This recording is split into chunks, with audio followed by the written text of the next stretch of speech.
सेवानिवृत्त राज्य कर्मचारी संयुक्त समन्वय समिति के बैनर तले आज सेवानिवृत्त राज्य कर्मचारियों ने जिला कलेक्ट्रेट कार्यालय पर जोरदार प्रदर्शन किया। प्रदर्शन के दौरान कर्मचारियों ने काली पट्टी बांधकर भजनलाल सरकार के खिलाफ नारेबाजी की और सरकार की नीतियों का विरोध जताया। प्रदर्शन कर रहे कर्मचारियों का कहना है कि राजस्थान सरकार अपने 2 साल के कार्यकाल का जश्न मना रही है, लेकिन सेवानिवृत्त राज्य कर्मचारियों के लिए ये 2 साल निराशा और संघर्ष से भरे रहे। उनका आरोप है कि भाजपा सरकार के सत्ता में आने के बाद पेंशन व्यवस्था और आरजीएचएस योजना पूरी तरह धराशायी हो चुकी है।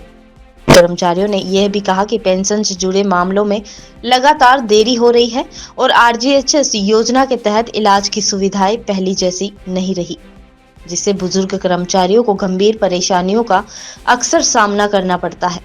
प्रदर्शनकारियों ने सरकार द्वारा आयोजित जनसुनवाई कार्यक्रम पर भी सवाल उठाते हुए कहा कि जनसुनवाई सिर्फ औपचारिकता बनकर रह गई है, जहां सेवानिवृत्त कर्मचारियों की समस्याएं नहीं सुनी जाती।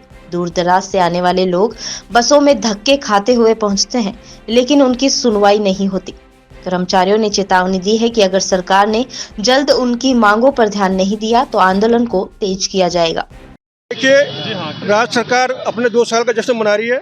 मैं मेरी ओर से, मेरे संगठन की ओर से सरकार को बधाई देना चाहूँगा। मैं बताना चाहूँगा सरकार के 2 साल हमारे लिए पूरे निराशाजनक रहे। सबसे पहले बताऊँगा कि सरकार ने पहली बार बीजेपी सरकार ने पेंशन का डीए रोका। 3 महीने का डीए लगभग 95 से 100 करोड़ रुपये होता है, सरकार उसका भुगतान नहीं कर रही है। और दूसरी बात आरजीएचएस योजना जो पूर्व सरकार शुरू की सबके भले के लिए, लेकिन जब से बीजेपी सरकार आई है इसके कुप्रबंधन के कारण आरजीएस योजना पूरी तरह धराशायी हो गई है। इनको इलाज नहीं मिला, डिस्पेंसरी में कोई भी डॉक्टर आरजीएस तक दवाई नहीं मिल रहा है। इसके अलावा रामगंज और पुलिस डिस्पेंसरी में 2 दवाएँ थी उपभोक्ता भंडार की, उसको इन्होंने बंद कर दिया।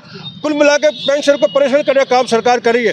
इसके अलावा मैं जन सुनवाई का जो काम करे सरकार प्रति माह या जन आपके जिला मुख्यालय पर, यहाँ पर कोई सुनवाई नहीं होती है, केवल फॉर्मेलिटी है। लोग गाँव से दूर से आते हैं, बसों में बैठकर यहाँ आकर धक्के खा के जाते हैं, कोई सुनवाई नहीं है। सूचना केंद्र प्रक्रिया की जाँच को लेकर अब 4 साल से सुनवाई की मांग करें। सूचना केंद्र निर्माण में लोगों ने भ्रष्टाचार किया, बहुत पैसा खाया। हम पहले जाँच करो, जो भ्रष्ट आदमी उसके रवाना करो। 4 साल से सुनवाई होनी हो रही, जिला प्रशासन कई बार ज्ञापन दिए, हमें सुनवाई का मौका नहीं दिया जा रहा। कुल मिलाकर मैं कहूँगा सरकार के 2 साल पूरी तरह निराशाजनक रहे।